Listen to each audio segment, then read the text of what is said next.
envie d'entreprendre, volonté de réussir, regardez le Club Éco d'Objectif-News.tv avec la Banque Populaire Occitane. L'aéroport Toulouse-Blagnac, le partenaire des entreprises du Grand Sud-Ouest, vous présente le Club Éco d'Objectif-News.tv.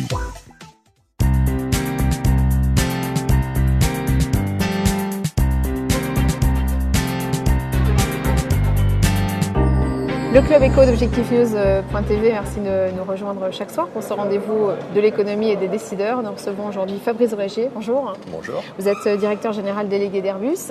Airbus qui a fait une année exceptionnelle. Bon, elle n'est pas finie, on n'est encore que début novembre, mais peut-être vous pouvez quand même déjà dresser un premier bilan de 2011. C'est un peu tôt, mais c'est vrai qu'on a eu en prise de commande pour l'instant une très bonne année. Qui s'est expliqué par le lancement de la version remotorisée de la 320, la 320 Neo. Ça permet d'économiser 15% de carburant. C'est le poste le plus important en termes de dépenses des compagnies aériennes. Et donc on a eu plus de 1000 commandes juste sur cet avion. Donc effectivement, on aura en prise de commande une très bonne année. Et pour l'instant, on parle beaucoup de crise, mais on a les compagnies aériennes qui continuent de venir chercher leurs avions. Donc on est sur un cycle porteur. Le Neo, c'était vraiment le bon pari. D'ailleurs, Boeing a suivi votre exemple. Absolument. On a mûri cette décision pendant toute l'année 2010. On était sûr que ça marcherait bien, mais on a été nous-mêmes surpris par, notamment au Salon du Bourget, l'afflux de commandes. Et Boeing a dû réagir dans la précipitation en copiant notre stratégie, c'est-à-dire en décidant de remotoriser son 737. Je pense qu'on aura un meilleur avion avec l'A320 Neo qui est mieux positionné, mieux dimensionné avec ses nouveaux moteurs. D'une certaine manière, ces commandes et la place qu'est en train de gagner Airbus au niveau international, c'est une bonne assurance pour Toulouse.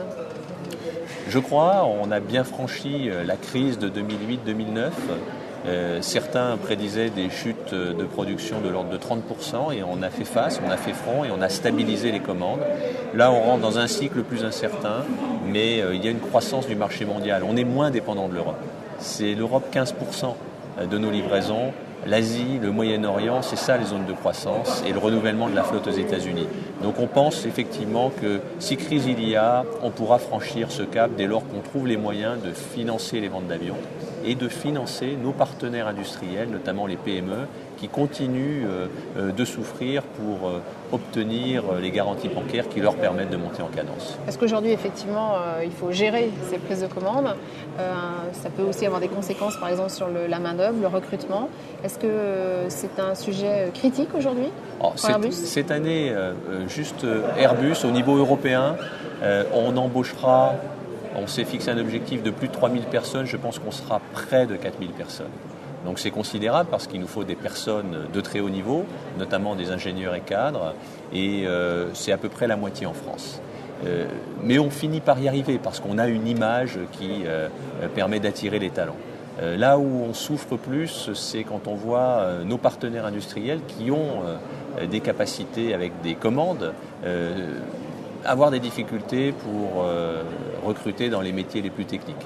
Donc on a décidé de les aider en faisant davantage d'apprentissage notamment et en permettant à ce qu'une partie des apprentis qu'on formera dans l'avenir puissent être embauchés par nos sous-traitants. Parce que vous êtes aussi par ailleurs président de Pacte PME, c'est donc un sujet, le recrutement, qui intéresse et qui inquiète les entreprises. C'est un des thèmes importants. Le Pacte PME, c'est une association formidable, effectivement, où on est une quarantaine de grands groupes comme Airbus, avec des patrons de PME, avec des associations, pour se dire qu'est-ce qui fait qu'on travaillera mieux ensemble, qu'est-ce qui fait que les grands groupes permettront d'hisser un certain nombre de PME dans la catégorie supérieure qui est celle dite des ETI, les entreprises de taille intermédiaire, qui sont celles qui exportent, qui sont celles qui se développent.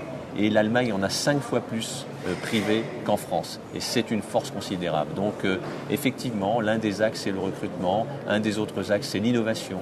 Moi, je crois beaucoup pour la région au lancement de l'IRT, qui va être un creuset extraordinaire entre la recherche publique, la recherche industrielle, pour préparer l'avenir. Dernière question en un mot, est-ce que vous redoutez, est-ce qu'Airbus redoute la crise qui se profile ?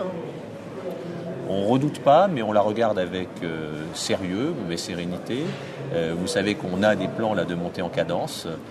On a ce qu'on appelle aussi de l'overbooking. Précisez-nous cette montée en cadence que vous avez annoncée très récemment. Oui, c'est-à-dire qu'on passera progressivement à 42 à 320 par mois.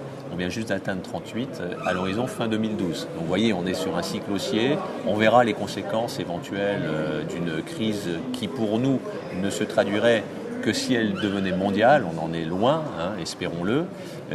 Donc je pense qu'on saura faire face et qu'on saura maintenir un niveau d'activité, notamment auprès de nos partenaires de Midi-Pyrénées, extrêmement élevé. Merci Fabrice Brégier. Merci.